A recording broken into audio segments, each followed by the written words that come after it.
It's like the news, but for nerds. Subscribe so you never miss an episode.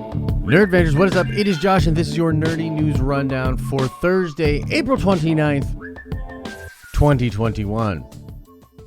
Couple juicy stories for you today. Invincible, Amazon Prime's hit show about the Robert Kirkman comic book, gets greenlit for a second and third season. And then there is a crazy story about something going on in a Marvel Star Wars comic book that has the fandom going absolutely insane, and it might have implications for what's coming in The Mandalorian and how Star Wars content is going to connect to the sequel trilogy. But first, let's talk about Amazon Prime green-lighting Invincible, not for one more season, but for 2 additional seasons. This came from the official Invincible Twitter account announcing 2 seasons 2 and 3. This comes on the week of the finale for season 1. I must say this is pretty dope news. I absolutely love Invincible. Can't wait for the finale this week. And the fact that they're going to greenlight not just 1 season, but 2 additional seasons is really cool. I can't even think of like another time I've heard of something like this, but it gets me really, really excited. Frankly, it makes me want to make more content about Invincible, because I know now we're going to get not only 1 additional season, but at least 2, and I can assume that if it does really well for those 2 seasons, there could be even more coming after that. Now, just because I haven't actually had a chance to talk much about Invincible in other videos, I want to stop for a second and just say that frankly the show is so freaking amazing that I not only want more Invincible, but I'm hoping this show succeeding in the way that it is going to open the door for other adult animated like shows, and some of them, you know, pulling from this indie comic book world. There's just so many great, awesome indie comic books out there, and I am excited for the live action stuff that's going on, like Jupiter's Legacy seems awesome. And I'm looking forward to more from Mark Millar's catalog being adapted over on Netflix. But there's just something amazing about what's going on in Invincible. It has this sort of anime vibe to it, but it's obviously American animation, but I don't know, it's just elevated, and I totally dig the way they do some of the things like the gore and the superpowers. It's just, it has a really fun vibe to it. It really feels connected to the comic book page in a way that you don't even fully get sometimes with live action stuff. So I'm a huge fan of Invincible. I'm super pumped that we are getting season 2 and 3, and I will be doing a breakdown of season 1 after the finale. And now let's talk about the fact that yes, indeed, Luke Skywalker's severed hand seems to be how the Emperor created Snoke. They're doing it. Reading from an article on the Direct, it says here, Exegol, Palpatine, Snoke, the Final Order. These are all concepts Star Wars fans are still trying to make sense of well over a year after The Rise of Skywalker released in theaters. There have been many discrepancies with the handling of the Emperor's return in the Skywalker saga final chapter, with the film notoriously leaving the explanation to basically somehow Palpatine returned. Later ancillary material revealed that Palpatine in episode 9 was actually the Force essence of the Sith Lord encapsulated in a clone body, despite the appearance of the figure had somewhat survived an explosion.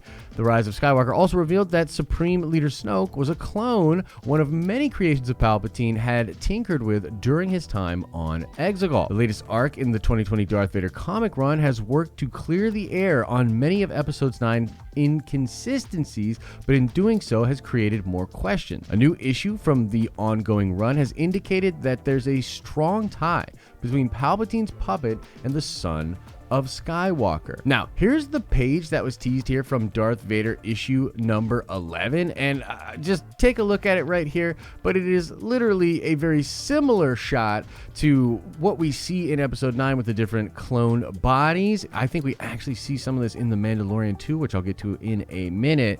And yes, that appears to be the severed hand of one Luke Skywalker. On top of that, it is revealed that the source of Palpatine's immense power and the might of the Final Order fleet is a massive Kyber Crystal.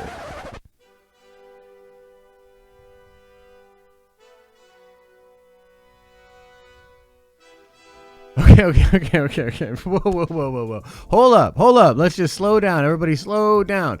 I'm going to be completely honest with you guys. I went into the story thinking that the weirdest thing about this story was going to be the fact that Luke Skywalker's hand may well be connected to Snoke, and I was going to talk about how a lot of fans are upset at all these retcons and the tying of everything to the sequel trilogy. But, breaking news within a news story, Lucasfilm is telling us that the whole First Order fleet and Palpatine's power is a big old Kyber Crystal. What the I mean, this feels like one of those moments where it's like, if you're not going to take this seriously, then neither am I. You know what I mean? And frankly, I haven't really been talking too much about Star Wars news. You know what I mean? And I went into this story thinking, well, I can see how they would do this, why they would do this, why they would put in Luke's hand like that. That does tie into something that J.J. Abrams originally toyed with his version of Force Awakens before it was cut out and deemed sort of too gruesome or whatever. I don't mind Luke Skywalker's hand or that genetic material being associated with the creation of the Sith fleet or Palpatine's new bodies or Snoke or whatever. That all seems fine and could even lead to some crazy things like Luke from, friggin' Legends. But the idea of a massive Kyber Crystal, a huge big old tree of a Kyber Crystal, being what made Palpatine so powerful out there and empowered the fleet, like, man, what? It's already weird enough. Like, stop putting like friggin' explanations. It feels like a rushing nesting dolls. You keep going further and it's more just like crazy shit. Like, they are trying. Oh man. Okay, look, cut it there.